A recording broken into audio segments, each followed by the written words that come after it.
Okay, we're at the drill press. I prepared the molded stem in the following ways. Obviously, there's a blob of hockey tape on the end. That'll align the airway between the grooves that have been milled in this angle plate and this face plate. That'll keep it from moving that direction. And as long as these are parallel, that means the airway is aligned in this direction. The diamond here, I'm sorry, a triangle, is just a depth marker when we're cutting the tenon. We don't want to go past that point. And then the face of this has been buzzed flat a little bit just so we have a really crisp edged hole here. It was molded so there was a little radius there earlier, and I want a dead-on alignment so that we don't get something off center by any amount. It'll create quite a lot of friction in that hole because of the guide rod on this cutter. So the first order of business is just to drill this hole out, which is currently 115 to about 127, 128. The reason I'll explain and illustrate later has to do with how to polish the tenon and adjust it its final size. Okay, that's 18.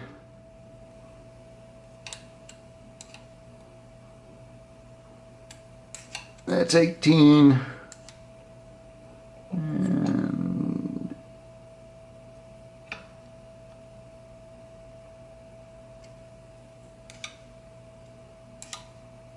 we are on.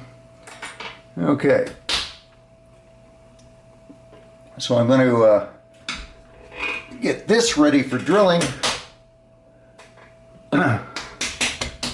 In alignment terms, and the best way to do that is with a rod that's exactly the same size as the hole that we're shooting for, and also has a square end and not a point. The reason being there's no fudge factor when you do it that way. It either goes in or it does not. So I'm turning the XY handles here now to get this thing dead on.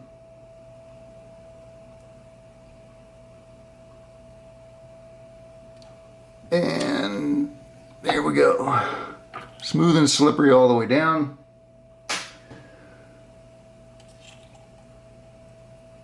Here's the drill bit.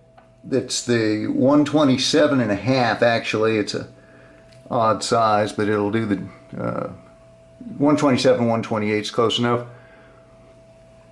And drill at a moderate speed. It's not terribly important because we're not drilling an entire length of, or I'm sorry, the entire mass of the hole. We're just reaming it out, so it won't get too hot too quickly.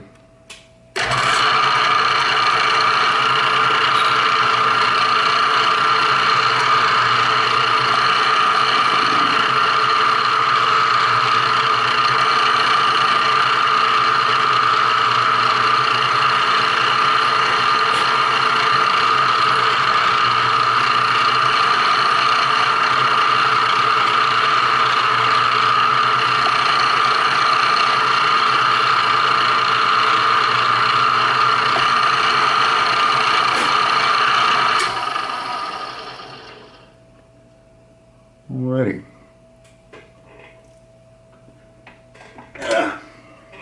Again, the camera is invasive when I do these things. Normally when I'm in my shop without the camera, things aren't quite as much effort, we'll call it, to get set up and execute, but such is the price of video.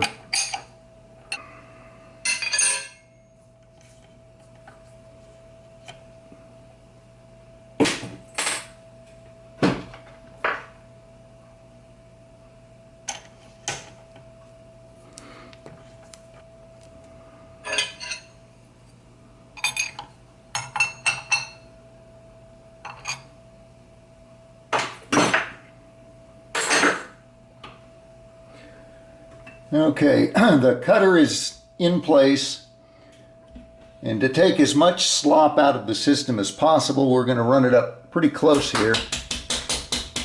The run out on this drill press's quill is quite low, but like anything else, geometry is in play, so the longer the stroke, the more slop it's going to have.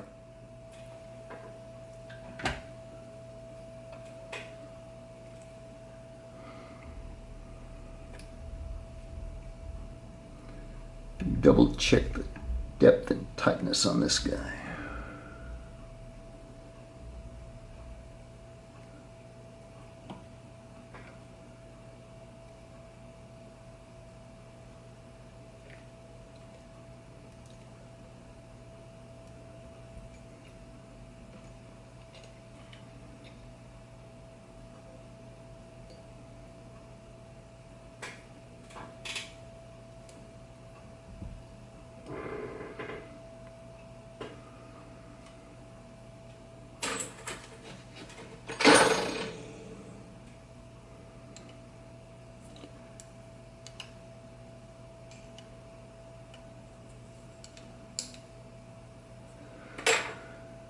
Okay.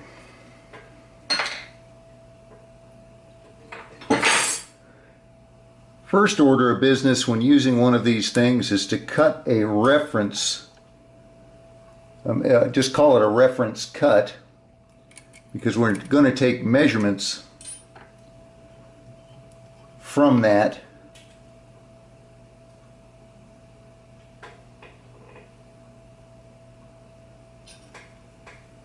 Alrighty.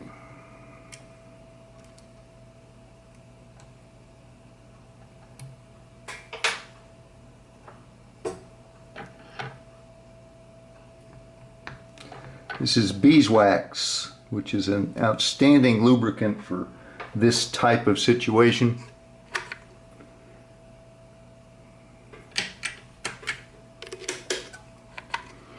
RPM is a 1070, so just over 1,000, which is pretty good for most acrylics.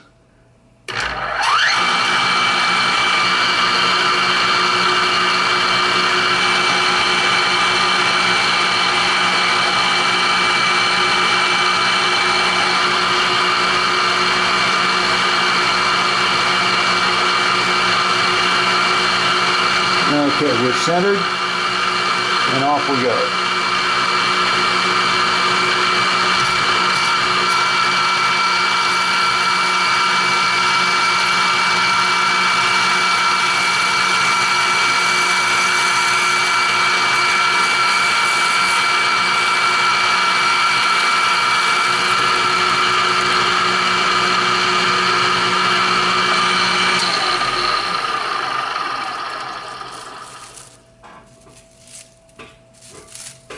Okay.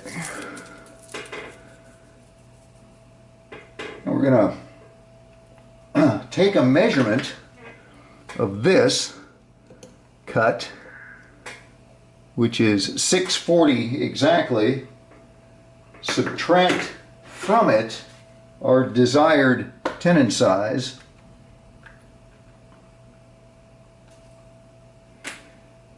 and divide by a number that is unique to this particular tool's.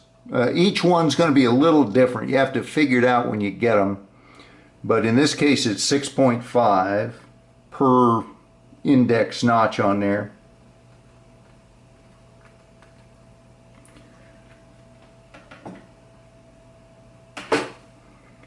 And that tells you how many turns that need to be taken, or how many notches on this need to be rotated or covered. There's 40 out of 49, so we'll make another meat cut. It's not going to be close to the final size, but it'll get us fairly close.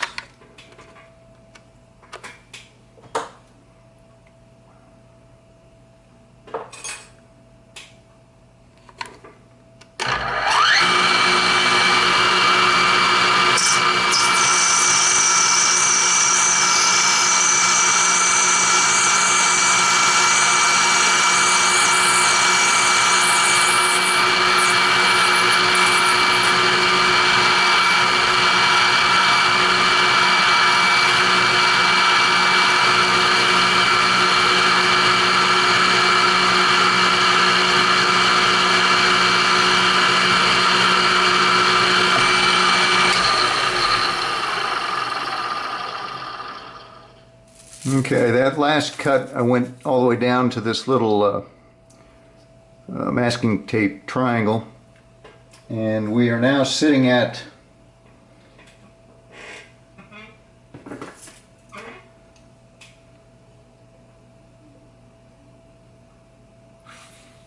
398.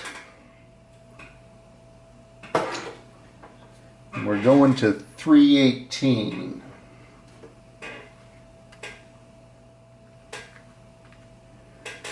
So it says 12.3 clicks on the ring.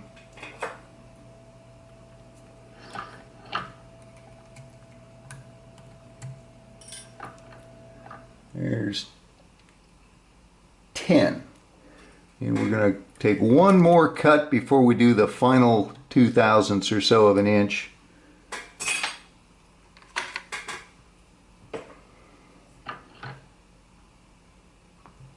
You'll notice that the wax on this rod is not melting when it's touched this. This is totally cool because of perfect alignment and using the beeswax.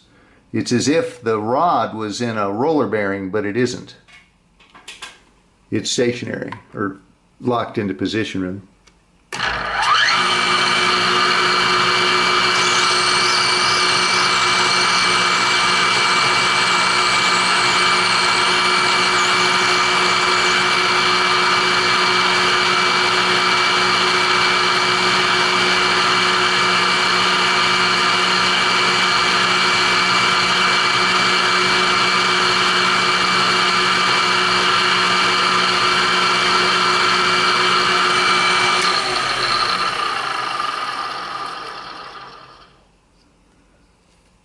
Okay, should be close.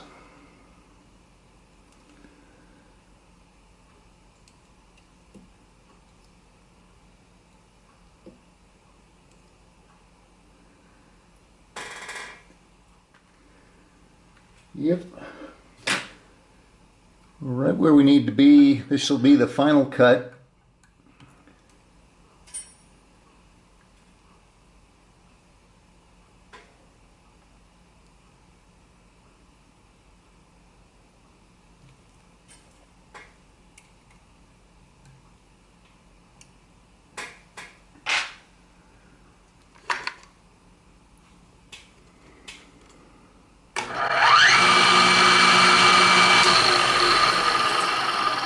Whoopsie, forgot wax.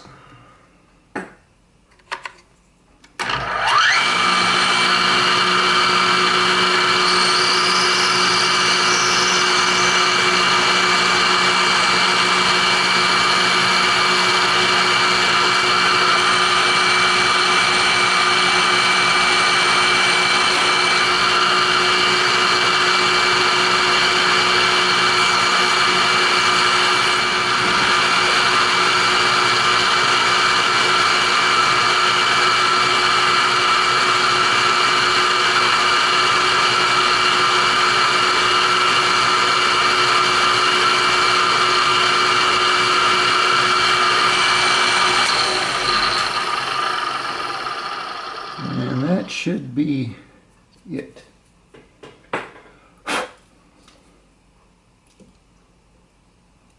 Yep. So the camera's running long enough that it's going to shut itself off here in just a minute. So I'm going to shut it off and let it cool a little bit. And I'm also, while it's doing that, I'm going to take a little step cut out of the end of the tenon like the old English pipes used to have. Just kind of a personal preference. And there we go. Back in a minute.